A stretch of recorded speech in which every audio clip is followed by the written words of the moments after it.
দেখো এখন কিন্তু আছি ডিজে রুমের ম্যানেজার এটা দাদা কিন্তু দেখো আলু ছুলছে। কত আলু আছে এখানে? 30-35 কিলো। আচ্ছা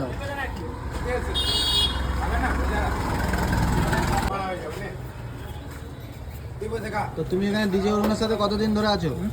ডিজে অরুণের সাথে 2 বছর। দাদা দাদা এটা নিয়ে আসো।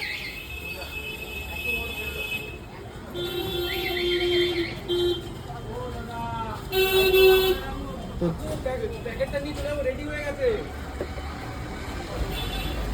ডিজে অরুণকে নিয়ে তোমার কিছু বক্তব্য আছে? এই পাশে নিয়ে আসো। বললা কাকা না ডিজে অরুণকে নিয়ে তোমার কোনো বক্তব্য আছে? হ্যাঁ আছে তো বলো। ও তো ভাইরাল মনে।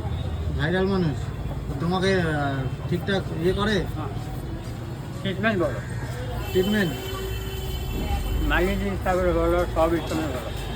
বলো আমার ব্ল্যাক হ্যান্ড দেয়। তোমার সাথে ভালো ব্যবহার করে? বলো আমার ব্ল্যাক হ্যান্ড দেয়। তুমি এখানে কতক্ষণ থাকো ডিজে অরুণের সাথে?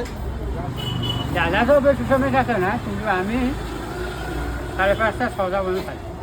আচ্ছা তাতে তারপরে দাদা বাড়ি में থাকো কোথায়? ডিজে অরুণের বাড়িতে? দাদা বাড়ি। আচ্ছা খাওয়া দাওয়া কে দেয়? দাদাই দেয়? হ্যাঁ খাওয়া দাওয়া কে দেয়? দাদা বাড়ি। আচ্ছা তোমার কাজ কি এখানে? আমার এই রান্না কাজ, ময়দা মাথা, মাল জমা, আলু তোলা, মটর বসা, মাঝামাঝি সব। আচ্ছা